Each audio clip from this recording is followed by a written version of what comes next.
Alright, here's a subject that I went over a few months ago, maybe yeah, 6-8 weeks ago, maybe more.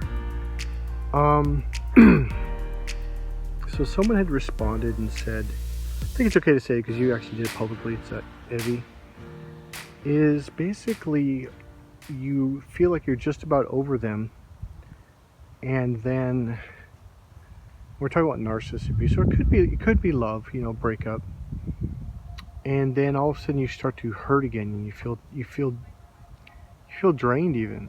One thing that narcissists can do, people can do it, it's not just narcissists, is they can connect with you even if they're 500,000 miles halfway across the earth, and they can drain you, and that is something that narcissists will do. So that's why, I say disconnect from them. Salt baths, sea salt especially, but any salt to do it. Sage, like wave sage around you. And so let's get to the other subject though. So here's what happens. What's really happening is you're not loving yourself. And this is what I mean. I mean literally like there's a little child inside you that's 1 or 2 or 3 or 4 years old, like a little girl. And she needs you to hold her, to love her, to literally be with her. And, well, what is that? That would be, let's say some people feel it in their solar plexus or their heart or their belly or anywhere. It could be in your forehead. But you feel sad, you feel scared, you feel lonely, you feel like no one cares. All right? I know that one a lot because I felt that for a long, long time. So I had to hold that part of me, and I felt it in my chest, my heart area, and my solar plexus, okay?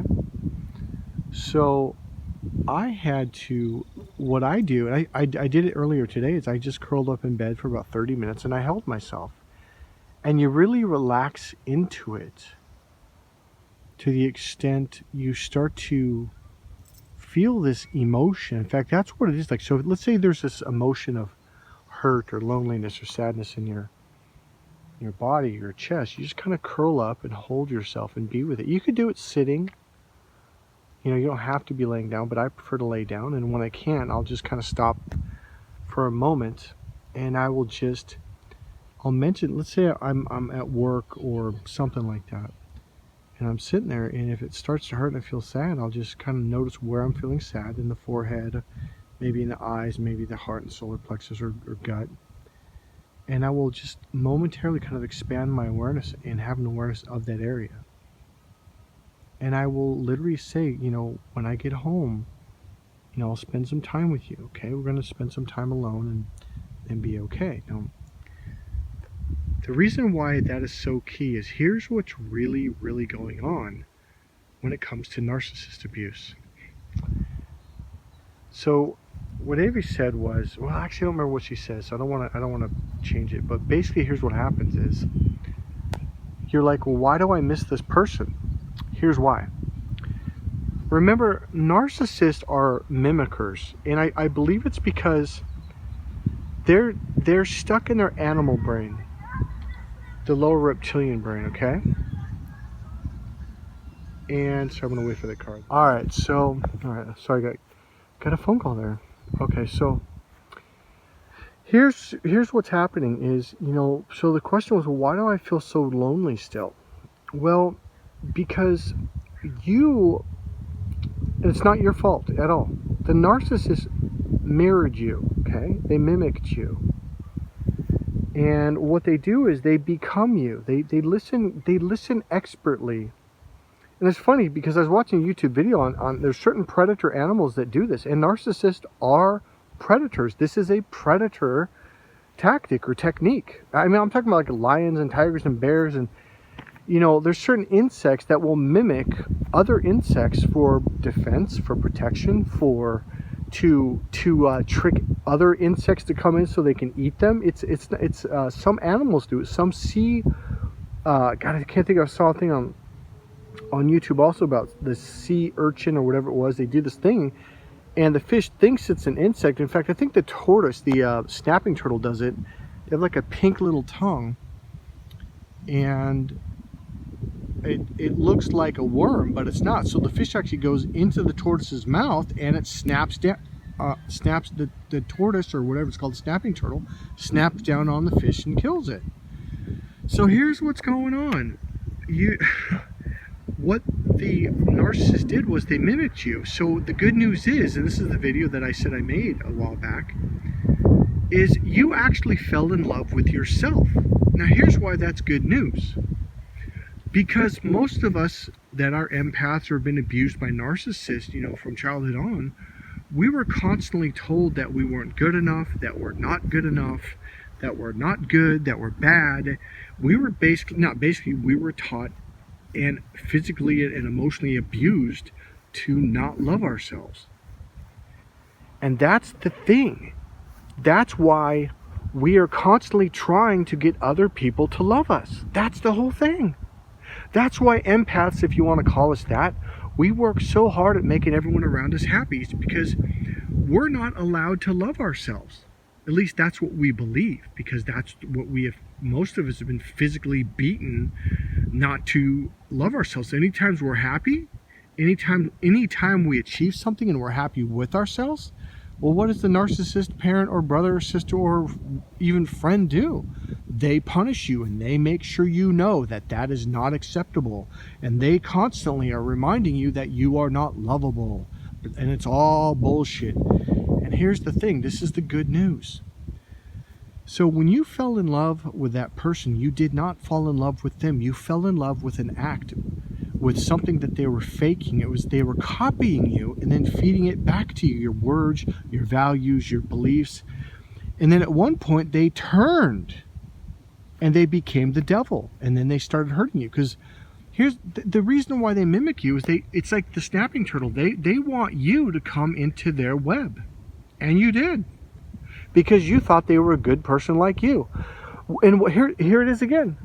What that really means is deep down inside, you know you're a good person. Do you get it? This is actually good news. And once you see it, you're going to be like, oh my God, it's going to change your life. You're suddenly going to start respecting yourself, honoring yourself, loving yourself, being good to yourself, and being kind to yourself. So here's the thing. A lot of people are kind of blown away. They're like, well, why do you spend so much time alone? I was like, oh God, it's so peaceful. And like, I actually love myself in a healthy way, not an arrogant, fake, egotistical way. That's what a narcissist does. See, that's what narcissists do. They abuse society and they screw up society. They get regular people to start saying, what do you mean you love yourself? Well, what's wrong with you? Loving yourself is wrong. No, loving yourself is good. If you don't love yourself, you're not a healthy person, and it will make you not love other people. The people who love themselves and treat themselves good are good to others. Get it? So I'm just going to leave it at that. What you need to start doing is you need to start spending time alone with yourself. I mean, hours, days. At the very least, when you're hurting, you need to curl up in bed and you need to start holding yourself, and you need to start. It's literally like a little child. So imagine you have a little girl that's 2 or 3 or 4 years old, or a little boy, and they're crying and they're scared and they're hurt and they feel bad about themselves. What are you going to do? Ignore them? Well, that's literally what you've been doing to yourself. Yourself, your space, self, is that little child. That's why you need to speak well to that being inside you. There's literally, energetically, emotionally, physically, another person / being inside. That's your right brain. That's your emotional brain. That's your female brain. You need to love her. You need to love the little boy in you, whatever. Okay? You physically need to start holding yourself and saying good things to yourself. It is so vital and so important to start doing this for yourself. It is life changing. It's life affirming. It changes everything. How do I know? Because I finally did it. I had therapists, coaches, I'd go to these NLP trainings and they'd say, Mike, you really need to spend time with yourself. And I just like, oh, whatever. Because as the good-natured empath I was taught that, that's arrogant, that's egotistical.